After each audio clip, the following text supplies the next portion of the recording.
It's beginning to look a lot like, well, you know the rest. That means holiday markets begin to sprinkle all over New York City again. I went to the holiday market in Union Square and asked shop owners what it was like to run their businesses. Well, I was drawn by the passion and excitement of the people making the sauces. I'm not the one making it, but I could tell that they were doing something special. And then when I tried them, that was confirmed. The sauces are really delicious, so they're easy to sell. And it's fun to be out here interacting with people, seeing everyone's holiday spirit. And what does the holiday season mean to you? I think it's a time to, be grateful for what we have, connect with our loved ones, build community. As the days get shorter, the dark season comes in on us, taking time to create warmth and light with each other, and heat up with a little hot sauce. Out of all the products, out of all the hot sauces, which one is your favorite? My favorite's probably our most popular. It's a sweet tamarind smoky chili sauce. It's a really versatile sauce, really great on chicken, great on salmon, good on cheese dishes, and on cuisines from around the world because tamarind grows and is used in so many places. So this is definitely my favorite. I also love this one, the tomasa. This is our first and second ones featured on Hot Ones. The tomasa is a really dark, rich umami flavor, garlicky, crunchy, and that one, lends itself to noodles, rice dishes, red meats, kind of a different cuisines that it's going to go with, but also delicious. But you can't go wrong. They sound delicious. Only a couple more questions. So, what is something most people wouldn't know about holding a market in the holiday? That's a good question. I think something that's surprised me about it is just how many people I get to connect with from all over the world, from all over the city, getting to, meet people, hear where they're coming from, hear what's exciting to them. That's been a really fun part of the market for me. And when did you start prep?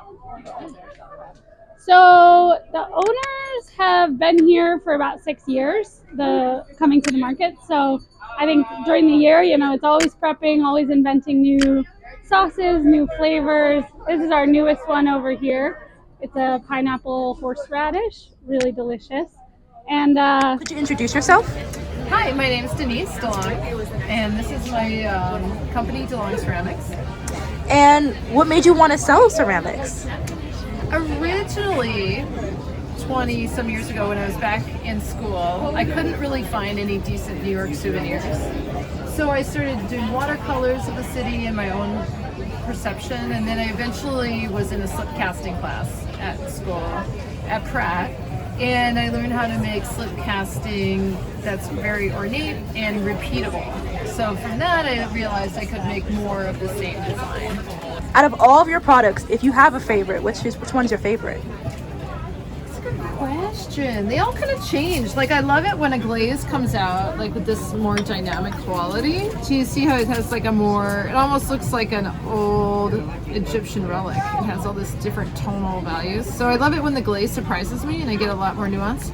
But at the same time, I also like these larger tiles when you can get all the different aspects. So much has to go right for this to turn out. I have a pile of things that didn't quite work out in the kiln or in the studio. Trial and error. Yeah. What is something most people wouldn't know about running your own holiday market? Again, so many things have to go right before people want to buy that product. So yeah, so a lot of times you have to stick with what people want. We often just say give the people what they want, and you can't necessarily sell them on some obscure view of the city that you like. But I think the hardest thing is just you have to be ready with a lot of really good items at a certain amount of time. So it's just a lot of time to prepare. Yeah, and you really are in the red the whole year if you're making it yourself, because you don't really get to pay yourself while you're making it. You wait to get paid until you sell the product. And in November and December. What made the owner or you want to participate in the holiday market and sell this? I think for the owner, it's just a really good opportunity for new people to learn about the brand and really experience what his perspective is on New York. And I feel like he's really captured that well through clothing. Just based on what I know off of his background, like he came from corporate and then kind of moved into this. So I think it's also really special that he's been able to like work creatively in his own mind to create this, because you know sometimes people who are in corporate get the stereotype of not being creative, but I think he found his niche. And then I'm just excited. It's been cool to see people's reactions to the clothing. Like even your reaction was pretty cool, because I'm not from New York, but I have a very similar feeling when I go back home to like the DMV and people are like, I don't want to say archiving, but preserving what we know the native culture of that area to be. And I feel like that's definitely what he's done here, is like capture as much of his native culture that he's coming with. Out of all of these products, which one's your favorite? Okay. Out of all of these products, so I have 3, right? I like the pin that says, where is it? I'm not arrogant, I'm from New York. I like that one because there is a confidence that New Yorkers have that other people call arrogance that I think is just a very strong sense of self-preservation, because the city is gully, like, and it's not about you getting robbed or anything like that. It's just about like the pace, the rhythm of the city is quite fast. So I feel like you guys are confident, but it's because you don't have a choice, really, you know, for like survival. So that's my favorite. I love the bodega cat just because I think it's cute. And then I like this 3 birds hoodie because it's green, and I think he captured the birds really beautifully. And it's just not something that you see a lot. Like people really kind of focusing on the animal aspect of New York here, because he like highlights the pigeons, highlights the birds, and I'm like, that's what I noticed. I was like, damn, it's a lot of birds, not a lot of trees. There's a lot of birds. So those are definitely my top 3 items here.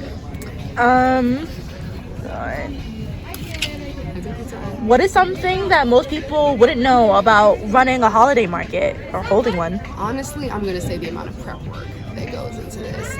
I think that sometimes, even if it's a brand that's like been established and they're looking for it at the holiday market, they kind of assume that it's just like, oh, this is old hat for you. You should just be able to walk in and it's good. But I can see like how much preparation they put into it, and then also how diligently he checks on all of like the locations, because he's at like 3 holiday markets in addition to the store. So that's why I'm like, for him specifically, I think the diligence and the preparation have been like the greatest. Like, yeah, I think I've noticed that the most, and people wouldn't expect that. Like, but it takes a lot to get. When did you start prepping? Like 2 days ago. Like 2 days ago, but it's been like a full 2 days. It's been a very full 2 days. Wow. Yeah, it's been full. Yeah. Is there anything you want to say or add? I would love to say to everyone everywhere here, like in New York and elsewhere, wherever you're from, preserve the essence of your city, your space, wherever it is. Even if you leave your city, take the essence with you and amplify that in whatever it is that you're doing, and then take it back home. That's what I'm doing with like PG County. That's where I'm from. That's what he's done here. That's what we all have to do right now with the way that history is creating itself in front of our faces. Yeah. After talking to the shop owners, I wanted to speak with some shoppers. Here's a group of friends who didn't want to show their faces. Have you explored enough in the market to know what your favorite stall is? Oh, we do. I found a stall. I can't remember what it's called. I wish I did. I think it starts with an M, that sold these little ceramic chopstick holders. They were really, I love that. I got some for my grandma for Christmas. Anyone else? No, I agree. I really love this one too.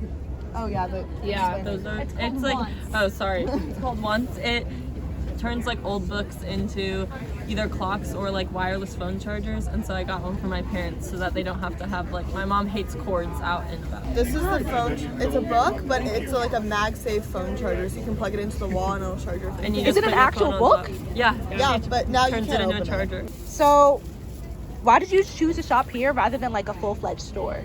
They're coming to visit, so I thought I would come bring them. And I feel like this is fun. It's outdoors. There's a lot more shops that you can like see what's going on. Yeah.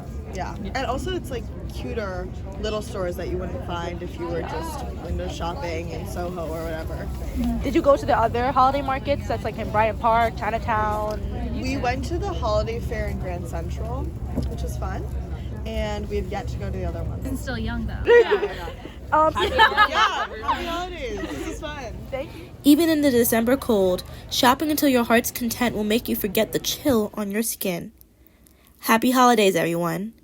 If you enjoyed this, go to channelnyc.com to see more. This is Maya Rosier Williams for Channel NYC.